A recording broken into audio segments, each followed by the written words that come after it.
Just wanted to mention, the snow has cleared this morning. It wasn't ever going to be anything that was too deep. Some people have been commenting about that. If you were outside earlier, you might have saw a few light flakes falling. But the good news is, and I looked at the long range weather forecast, this little appearance of winter again this morning is likely the last because the long range forecast shows a very gradual, constant warm up. So the worst of our wintry weather appears to be out of the way, which I don't think anybody's complaining about. And just a quick note, our check on the weather is a service of Mountain Home Auto Ranch in Mountain Home. I have a couple of guests in studio with us this half hour, and they're with the Idaho Immunization Coalition. Words with more than two syllables sometimes are difficult for me to get out, but I got it today. I'm joined by Karen, and it's Sharpnack, right? Correct. You're the Good executive morning. director, and Pat, the last name is again? Herman. I can't read my own writing. I used to do a financial show with a Bruce Herman, but he used two N's on the end of it. And you're a nurse. Well, retired, yes. Once a nurse, always a nurse, Uh-huh. right? That's true.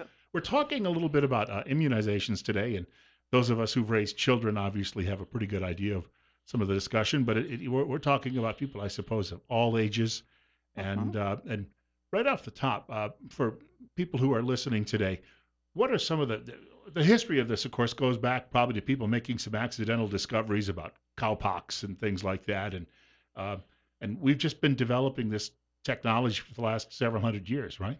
Correct. Yeah. Yeah, we're very fortunate that we have some vaccines that will prevent some possibly deadly diseases. We didn't have them when I was a kid. We only had tetanus booster, and they didn't have polio vaccine until I was in elementary school. I can remember taking the sugar cubes. Well, prior to that, I they think we've had just aged all of us. yeah. Prior to that, they had a shot, a shot, and then they advanced to the sugar cube, and now we're back to shots. Now, for folks out there, and of course, I had chicken pox as a kid, and I still have a couple of the scars to deal with. But we've really gotten to the point. Smallpox has apparently been eradicated. We've reached a point where there's only a handful of things that we're really worried about, especially for children, I guess, right? And so we've got a battery that my daughter, when we would take her in, would get several at one time, often. Sure. And so we can make sure that you have a healthy child and they're going to be a healthy adult if they're a healthy child, right? Correct. I was going to ask for people out there who maybe don't have children yet, what would be a good idea when the children are born? Why would you go ahead and do this? Why would you say, all right, time for immunizations? And there's certain age levels too I'm aware of. Right. There are age appropriate vaccines. The first vaccine we usually give a little one, is at birth, and it's the hepatitis B vaccine. So some people say, well, why would a newborn even need to be vaccinated against hepatitis B? And obviously, they're not going to go out and do IV drugs and risky lifestyle. Their immune systems are so efficient, and they will respond to the vaccine so nicely, build the right kind of antibodies when you're younger. Um, Plus, you have a captive audience. I mean, you've got them there. The vaccine's very, very safe, and hundreds of thousands of doses are given. So that is, in a way, was our first um, cancer vaccine. Mhm. For those people that are exposed to hepatitis B and not be vaccinated, they will develop liver problems. Those liver problems can turn cancerous. So so in a way, our hepatitis B vaccine, and it's not brand new, is kind of our first cancer vaccine. That gets us to the question, who should be vaccinated? Because, that question I'm sure comes up. Some people haven't been and others have been, but who should be vaccinated? Yeah, everyone. Everyone, everyone. If you breathe oxygen and live on this planet, you need to be vaccinated. Now, if you have a compromised immune system, which your doctor would communicate with you, you would have those discussions on which vaccines you could have and which you couldn't. So, I mean, there are some situations like we're talking about. I'm going to go back to the original question you had asked, Pat, if that's okay. Sure. you had said, which vaccine is first for a baby. Actually, I'm going to go back actually even several weeks before that. While the mother is pregnant, we highly recommend, or CDC and ASAP, and as well as Idaho recommends that you have a Tdap. So, 3rd trimester, and yes, it's great for the mom, but really it's great for the baby. They're coming in and they're having protection specifically because of whooping cough. We want to make sure that baby has a strong immune system coming out. And so that is something that people don't think about going, "Oh, we're going to immunize the mom on flu and as Mm-hmm. well as Tdap." The baby's getting all of those wonderful antibodies so that they're strong when they come out. So, I'm sorry, I wanted to go Right. back going No, that's something new in the last couple, and 3 that's years very that's true. We've happened. always known that moms pass antibodies onto their babes. If they had chickenpox as a kid, they have those antibodies. Well, hold on to that thought. We have a short break, and then Okay. we've got more of the program coming up. And I wanted to mention our guests are joining us from the Idaho Immunization Coalition, and you're listening to News Radio 1310, KLIX, and newsradio1310.com. And I individually have a recommendation. If you're looking for immunizations, not only for yourself or for children, I'd like to recommend my friends at Tripp Family Medicine here in Twin Falls on Fillmore Street, directly across from the main post office. Wanted to mention, of course, you're listening to News Radio 1310, KLIX, and newsradio1310.com. We're coming up on 8:42, and we've got 38, and our guests are joining us from Idaho Immunization Coalition.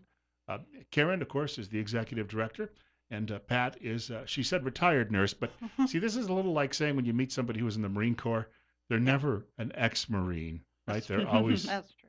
and they're probably in some cases, I've talked to friends of mine who work in either retirement communities or in rehabilitation or in nursing homes, and sometimes the job becomes a little bit like combat. It's unfortunate, but it has its moments. People think it's I think sometimes an easy job. They think you're just walking up and down the floors in comfortable shoes on that hard concrete floor, and it's a little bit more challenging than all of that. Yeah, a We, little bit. we should point that out. I paused you a couple of minutes ago before the break, and I don't know if you wanted to pick that conversation back up at this point or not. Well, I just want to, because Karen has said that how important it is for moms that last trimester of pregnancy to have a Tdap, that's tetanus, diphtheria, pertussis vaccine, um, so that she builds antibodies and then she can pass those on to the babe. Moms do that. All moms do that, whether they have any vaccines in them or not. Whatever antibodies they have created, oh, then they share that. Why that's so important.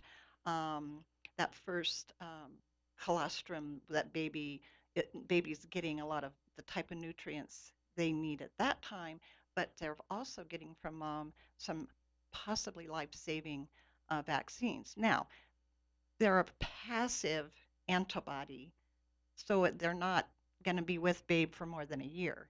That's why we go ahead and vaccinate infants to continue to build the immunity. You referenced whooping cough. I grew up Mhm. in a part of the really northern Allegheny range where about a quarter of my hometown was Amish, and you had a lot of Mennonites as well who lived in Hmm. the area. And at least in the Amish community, there was oftentimes there were these outbreaks of pertussis periodically that would come along. And I suppose if you live in an isolated community, that's in some degree your own business. But when I would go to the bank or I would go to the grocery store, I would encounter these people. So Mm. if you're going to be out in the larger community, I guess that's the idea is that your own children, if you're concerned about it, should be vaccinated. Certainly. Yeah. Yeah. You whooping cough has been a problem in Idaho certainly in the past. It rears its ugly head, um, and and we found that the vaccines that the kids have gotten have waned or have gotten weak, or their antibodies have gotten weaker. So they need a boost, is what we call it. So they really do need these boosts. If a teenager or an adult gets whooping cough, you're going to be sick. You're going to have a cough for 8 to 10 weeks, and you're going to go to the doctor and you're going to be treated for bronchitis or whatever. But you're not going to miss work. You're not going to miss school, but you are going to expose the tiny infant who hasn't completed his shots yet. And those little bodies can't shake it off like a adult body can. That's the problem. There's certain, I know vaccinations people get when they're young that should last them their entire lives, but I was walking through Walgreens the other day and I saw a sign about the tetanus shot. And I think the last one I had was I needed it for a job that I was working. But apparently that's one that has to be updated. Yep. And we're encouraging everybody to be immunized, as we were Right. talking about that adults sometimes don't realize they should have certain immunizations at certain times. And so what you're talking about is Tdap when you were talking about Mhm. tetanus. Every 10 years is what's recommended, but it does wing off after about 5. So Yeah. Depend. it's something Yeah. that you should keep an eye on and continue to make sure that you're up to date. And that's easy to do. I mean, you can ask your doctor, what do you need? And then they'll make sure that they Right. have that available. And you can go, like you said, to Dr. Tripp's office because they offer immunizations from infant all the way up to seniors. You could go to the health department, you can go to the pharmacies, but any of the Hmm. doctors can talk to you about this. So it's not just traveling out of the country, and it's also just not the flu once a year. Adults do need to have Yeah. There's, immunizations. and it's not, you spoke of smallpox, pretty much eradicated from the world. There are still, a couple of labs that still have that um, specimen, but um, and polio, there's still here again. There are a few countries um, that still have cases of polio, but basically because of the vaccine, they've been able to get rid of it. Tetanus, on the other hand, we will never eradicate tetanus because it grows in the soil. So until we get rid of planet Earth, we will always be faced, that will always will be at risk for that. And but it's an easy fix. Certainly no more than every 10 years, but if you have a bad injury and it's been like maybe 5 years or something, wouldn't hurt to get a boost. My dad told me the story about his induction into the army, where Oh yeah. he said first of all when they say battery of tests, they're also talking about a battery of vaccinations, and they're because if you're going overseas too, there might be something you Oh need to yeah. be aware Right. of that may not exist here. You referenced, well, I think the two labs that have that they were worried about killing off the ethicists, killing off the Exactly. smallpox Right. because they We said, well, it's a life might. form. But in some parts of the world, you may come across something, the old line from the play, "Don't drink the water," right? Hmm. It's along those lines. Yeah, yeah, you can. Yeah, well, certainly, and if you're ever going to do any traveling outside this country, there are certain areas where you need yellow fever vaccine, typhoid. They have a cholera vaccine now. So, it's depends on what are you at risk for. But in this country, we are still at risk for measles and mumps, chicken pox, influenza. And we don't have to. It's a simple fix. Uh, on the chicken pox, and you referenced that. Now, obviously, I've had it, and the guy on TV keeps telling me that I have a one-third chance now of getting shingles. Correct. And a Yes. friend of mine walked into his doctor's office a few years ago and said, I have shingles. And the doctor said, well, you shouldn't self diagnose. So he pulled his shirt up, and the doctor Sure said, enough. you have shingles. Um, I saw the TV commercial. but he said in his case, it wasn't painful, but for some people it is, Oh. obviously. Right. Mm. And so the reminder there is at least you get to a certain age that's one you should think about, and among a number Correct. of different Yeah. vaccinations. And we never age out as far as getting vaccinated. So, and yes, even with the shingles vaccines, Zostavax, you you can still it's not 100%. Plus, you are administered that vaccine at 60 or older. Your immune system isn't as strong as it was when you were a kid. Well, so the efficacy of the vaccine isn't going to be as great. That's why for seniors there's a flu vaccine that is more concentrated, a little bit stronger, and that's just simply to help our aged immune system respond better. Can you tell me what this word means or words herd immunity? Oh, good. You were talking about that a couple of minutes ago when you talked about going into the store and you Hmm. had Sure. certain pockets of maybe who don't believe in immunizations. But herd immunity is when a lot of people actually already have the vaccine, so they're protected. So the people who aren't protected, that might be infants, that could be people with compromised immune systems, around them, they may not get that disease because other people around them are safe. So that's more of a public health type of thing that we Hmm. really encourage. There are some people who don't believe in that, that they only want to take care of their own families, which is understandable, and we are in America. But you also have to think about your neighbor. You have to think about the generations that you might be affecting because you haven't done this. So they say about Pat, about Right. 90% of the people who have, who are protected, you will protect the ones that actually need you to be this way. So, Yeah, you um, have to have a lot of yeah. people that the people around you have been vaccinated before you can Hmm. count on herd immunity. Um, and there's another term we use, and we call it cocooning. And this has to do with the newborn who has some antibodies from mom, but not a lot. And so people around him should have all of they should be up to date on their vaccines. So he's cocooned, protected until he gets is old enough to start getting his routine vaccines. Now, when my daughter was young and she was getting her vaccines on a routine basis, there were times when my mother-in-law couldn't be around her for about 2 weeks after a vaccine, and I never wanted to Well, pry, but I assumed it was that a has to compromised immune system. that has to do with vaccines that can be live. It's usually the live attenuated vaccines, Hmm. and it's usually if they're oral, like you had the oral polio you spoke of, Right. could be passed, could be shed. So some of the actual vaccine could be shed through when you change the diaper. If grandma, say, is being treated for cancer or something, so her immune or she's compromised, and I theoretically she could get polio or whatever, which wouldn't do her a lot of good at that time. She doesn't need to get sick on top of what else she's going Right, through. and especially once you reach a certain age too, I think that, that illness might be more difficult to fight off if you ended up with it at 70 versus let's say at 25. Right. Just simply because your immune system is old. It's older. Doesn't work as well. 8:53, and we're at 38. Our guests are talking about well, they're here from Idaho Immunization Coalition, and we've got a few more minutes left with them this morning on Top Story on News Radio 1310 KLIX and News Radio 1310.com.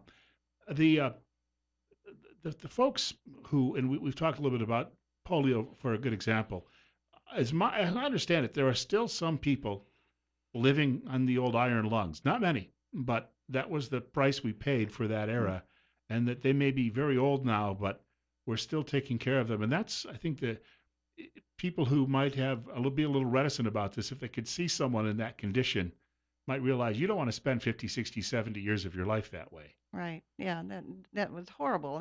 And I know my mother when the well, it was when they start putting the water in the pools and everything. Mom just would have a fit because then we start seeing cases of polio. Um, so and then there would be the big newspaper pictures of all these iron lung wards of iron lungs and all ages, all genders in these iron lungs, and that just terrified her. Pat, you want to explain what an iron lung is?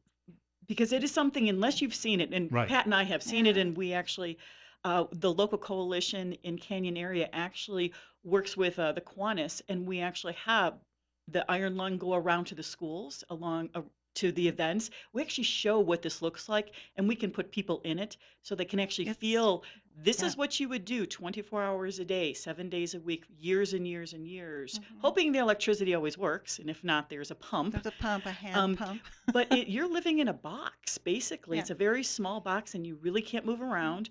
And for exercise, somebody's actually have to move your legs, a few times a day because you are in a box. When you're paralyzed, you're Yeah. so these people. couldn't, their diaphragms are paralyzed. And if the diaphragm isn't working, then you're not getting air. Your lungs can't expand and that. So it's a positive, negative pressure machine. We have kind of the same thing now when people are on respirators and that sort of thing. Not as bulky, but the iron lungs kept people alive. And there were ports on the side that the nurses would put their hands into, bathe the person, or exercise their limbs, or their, for the bathroom and that sort of thing. It was horrible. So because we don't see the disease in this country, we get a little complacent and think, oh, I mean, is it really necessary? And yes, only because there are still pockets of the disease out there. Yeah. We've got about a minute and a half to go. For people who'd like to know more about the organization, what would you tell them? Well, first of all, you can go onto our website, Hmm. idahoimmune.org, and there's information, contact information that it can go directly to me and I can answer any of the questions. We're always looking for volunteers throughout the whole entire state to help us with clinics or events or committees that we have. So, you're invited to come. We're open to everything. We have over 3,000 people across the state who actually Hmm. are stakeholders. So we are growing. We're only, what, 4 or 5 years Yeah. old. So, Pretty young. and we're a non-for-profit organization. So if anybody would like to give money, Yeah. I'm we're happy to take it. I had to do that plug. This is part of my job.